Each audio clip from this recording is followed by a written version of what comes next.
ಏನಾದರೆಂಬ ವರ್ತಮಾನ ತಿಳಿದಿಲ್ಲ. ಯಾರಲ್ಲೇ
ಈಗ ಕಳ್ಳರಾಯ ಅವರು ಹೇಳಿದ ಹಾಗಲ್ಲ.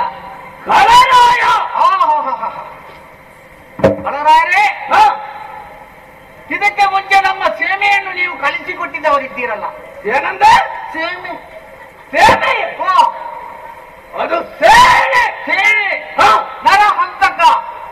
ನರಾಂತಕನಲ್ಲ, ನರಾಂತಕ. ನರಾಂತಕ ದೈವಾಂತಕ. ಅಯ್ಯೋ, ನಿನ್ನ ನಾಲಗೆಗಿಷ್ಟು. ಅದು ದೈವಾಂತಕನಲ್ಲವು, ಮತ್ತೆ ದೇವಾಂತಕ. ದೇವಾಂತಕ ಅವನ. ಅವರೆಲ್ಲ ಹೋದಲ್ಲ ಸ್ವಾಮಿ. ಹೌದೇ? ಮತ್ತೆ ಮುಂದಕ್ಕೆ ಏನಾಯಿತು? ನರಾಂತಕ ಮತ್ತು ದೇವಾಂತಕ ಯುದ್ಧ ಮಾಡುವಂತಹ ಸನ್ನಿವೇಶವನ್ನು ನಾನು ನೋಡಿದ್ದೇನೆ. ಯಾರಲ್ಲಿ? ಯಾರಲ್ಲಿ? ಶ್ರೀರಾಮ ಸೇನೆಯವರೊಟ್ಟಿಗೆ. ಶ್ರೀರಾಮ ಸೇನೆಯ ಜೊತೆ ಅದರಲ್ಲಿ ಒಬ್ಬ ಬಜರಂಗಿ. ಬಜರಂಗಿ ಹನುಮಂತ. ಹನುಮಂತನ ಅವರು ಯಾವತ್ತೂ ಜೊತೆಗಿರುವವರು. ಅವರು ಒಟ್ಟಿಗೆ ಸೇರಿ ನಮ್ಮ ನರಾಂತಕ ದೇವಾಂತಕರನ್ನು ಒಂದು ಮುಗಿಸಿದ್ದರು. ಆಮೇಲೆ ಕೇಳಿ ಬುದ್ಧಿ ನಮ್ಮ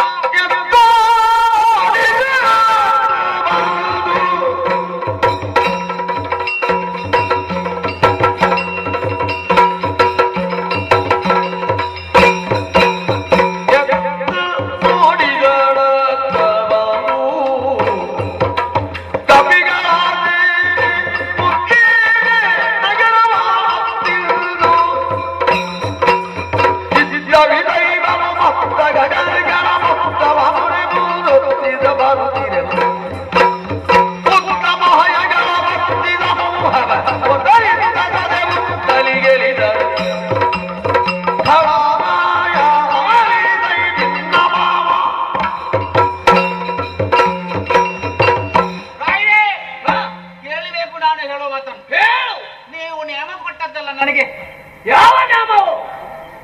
ಕಾವಲಲ್ಲಿ ಇರ್ಲಿಕ್ಕೆ ಕಾವಲಿಗೆ ನೇಮಿಸಿದವರು. ಹೌದೌದೌದು. ಇನ್ನು ನನಗೆ ಆ ಕೆಲಸ ಬೇಡ. ಯಾಕೆ? ನನಗೆ ಸ್ವಲ್ಪ ರಜೆ ಬೇಕು. ನಾನು ಬೇರೆ ಕೆಲಸ ನೋಡ್ತೇನೆ. ಯಾಕೋ? ಮಂಗಗಳ ಹಾವಳಿ ಬುದ್ಧಿ. ಓಹೋ, ಮಂಗ ಬುದ್ಧಿ. ಮಂಗ ಇಲ್ಲಿ ಬಾ. ಯಾರ ನೀನು ಮಂಗ ಅಂದದ್ದು? ಹಾಗಲ್ಲ, ನಮ್ಮ ದ್ವಾರದಲ್ಲಿ ಮಂಗಗಳು ಬಂದು ಉಪದ್ರ ಮಾಡ್ತವೆ. ಓಹೋ, ಆ ಮಂಗಗಳು. ಆ ಮಂಗಗಳು ತುಂಬಾ ಮಂಗಗಳು ಬಂದು ಹೌದೇ ನಮ್ಮ ಊರಿಗೆ ಮುತ್ತಿಗೆ ಹಾಕಿದ್ದೇವೆ. ಬುದ್ಧಿ ಮಂಗಗಳ ಸೇಮಿ ನಮ್ಮ ಊರಿಗೆ ಬಂದಿದ್ದವ. ಅದನ್ನು ಮಂಗಗಳ ಸೇನೆ ಬಂದಿದೆ. ನಾನಿನ್ನೆ ಅಲ್ಲಿ ನಿಲ್ಲಲಿಕ್ಕೆ ಆಗುವುದಿಲ್ಲ. ಆದ್ದರಿಂದ ನೀವು ಏನಾದ್ರೂ ಒಂದು ದಾರಿ ಕಾಣಿಸಬೇಕು. ಸರಿ ಸರಿ ಸರಿ ಕಾಣಿಸುವುದು.